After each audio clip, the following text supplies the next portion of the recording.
Ashabul A'raf, orang yang baiknya sama buruknya itu imbang. Itu sudah disediakan nanti di surga itu ada pagar. Namun ini Assalamualaikum warahmatullahi wabarakatuh. Mari kita bersama-sama menyimak kajian dari Gus Bah. Bismillahirrahmanirrahim. ini nggak pernah ngaji Quran itu. Di antara yang diterangkan Quran detail itu Ashabul A'raf apa? Ashabul A'raf, orang yang baiknya sama buruknya itu imbang. Itu sudah disediakan nanti di surga itu ada pagar. Namun ini di situ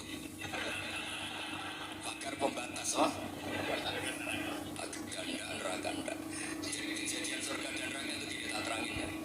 Jadi kira-kira gini, kan hisab itu hanya rubun nahar sekitar 2 jam 2,5 jam selesai. Jadi satu dunia ini dihisab Allah hanya Allah butuh waktu 2,5 jam. Rubun nahar. Kenapa gitu Pak Rektor? Karena semuanya datang ini sudah terindikasi dan itu sudah jelas. Misalnya orang yang soleh banget, wajahnya bersinar, bahkan semua tubuhnya bersinar. Ya sa'anuruhum baina aydihim, yang pas-pasan, ya sinarnya pas-pasan. Sehingga nanti yang punya sinar cukup di kanan, yang kelip-kelip agak awan kesaro ini yang gelap gulita langsung di kiri. Nah itu terus faduri babainahum bisuril lahum, terus Allah langsung bikin pagar.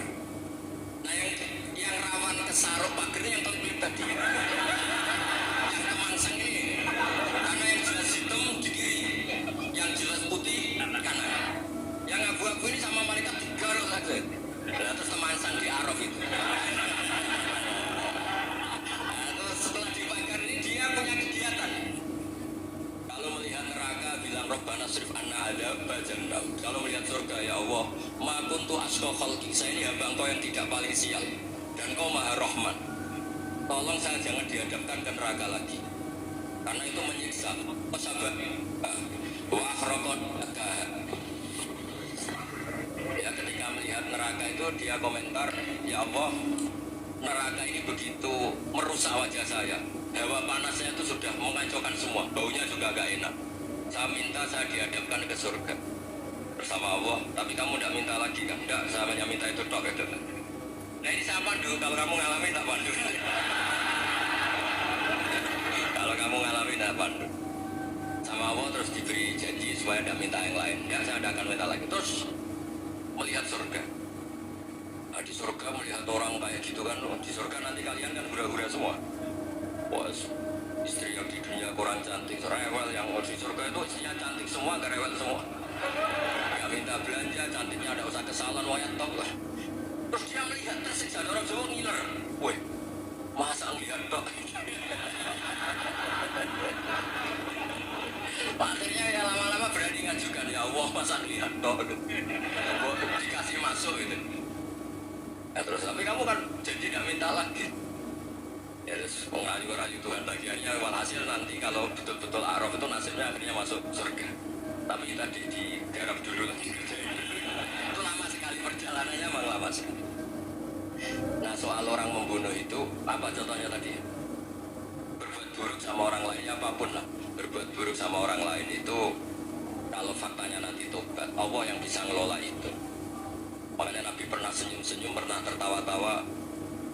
Sungguh ketika Allah menghendaki rahmatnya itu semuanya indah. Yaqtulul qatil fayatubu hada. Jadi ada orang yang saya membunuh, terus dia tobat serius. Kemudian al-maqtul yang dibunuh ini masuk surga karena madlum. Qatilnya karena tobat serius juga masuk surga. Ya begitu juga di kedoliman-kedoliman yang lain.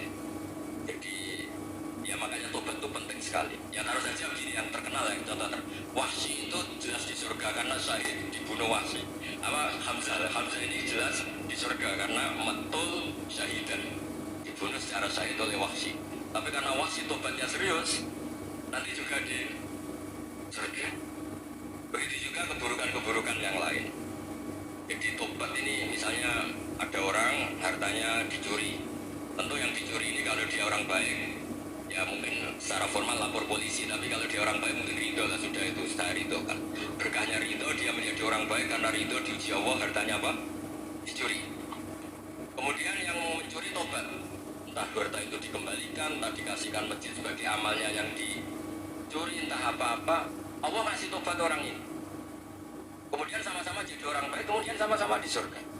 Makanya itu Nabi sampai senyum-senyum, betapa rahmatnya Allah tidak terbatas. Soalnya betapa rahmatnya Allah tidak terbatas. Bahkan Qatil sama Maktul bisa ngopi di surga bareng tadi.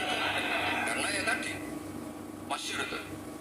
Yang paling legenda dalam sejarah Islam kan, saya pernah membunuh orang yang sangat dicintai Rasulullah. Sebagai tobat saya akan membunuh orang yang paling dibenci Rasulullah. Sehingga cerita Wahsy ini menangi bunuh Musailamah al-Kadzdzab, orang yang ngaku-ngaku Nabi yang merusak tatanan apa? Islam. Apapun itulah, cerita-cerita apapun itu. Makanya saya sering cerita, kalau preman pasar itu tobat, jangan nyapu masjid. Tobatnya tetap di pasar. Yang dulu pasar gak aman karena dia, sekarang aman karena dia. Jangan tobat terus nyapu di pasar, pasar diganti suksennya pengganti. Itu gak fair apa? Jadi kalau tobat itu harus seimbang dengan zaman salahnya. Zaman apa? Kayak Umar. Ketika dia kafir itu orang Islam dibikin takut. Ketika dia Islam gantian orang kafir dibikin takut. Pertama dia Islam langsung marahnya Abu Jahal pula. Awas kalau ganggu Rasulullah, ngadepin saya. Itu fair. Kenapa? Wallahu a'lam bishawab. Semoga bermanfaat. Assalamualaikum warahmatullahi wabarakatuh.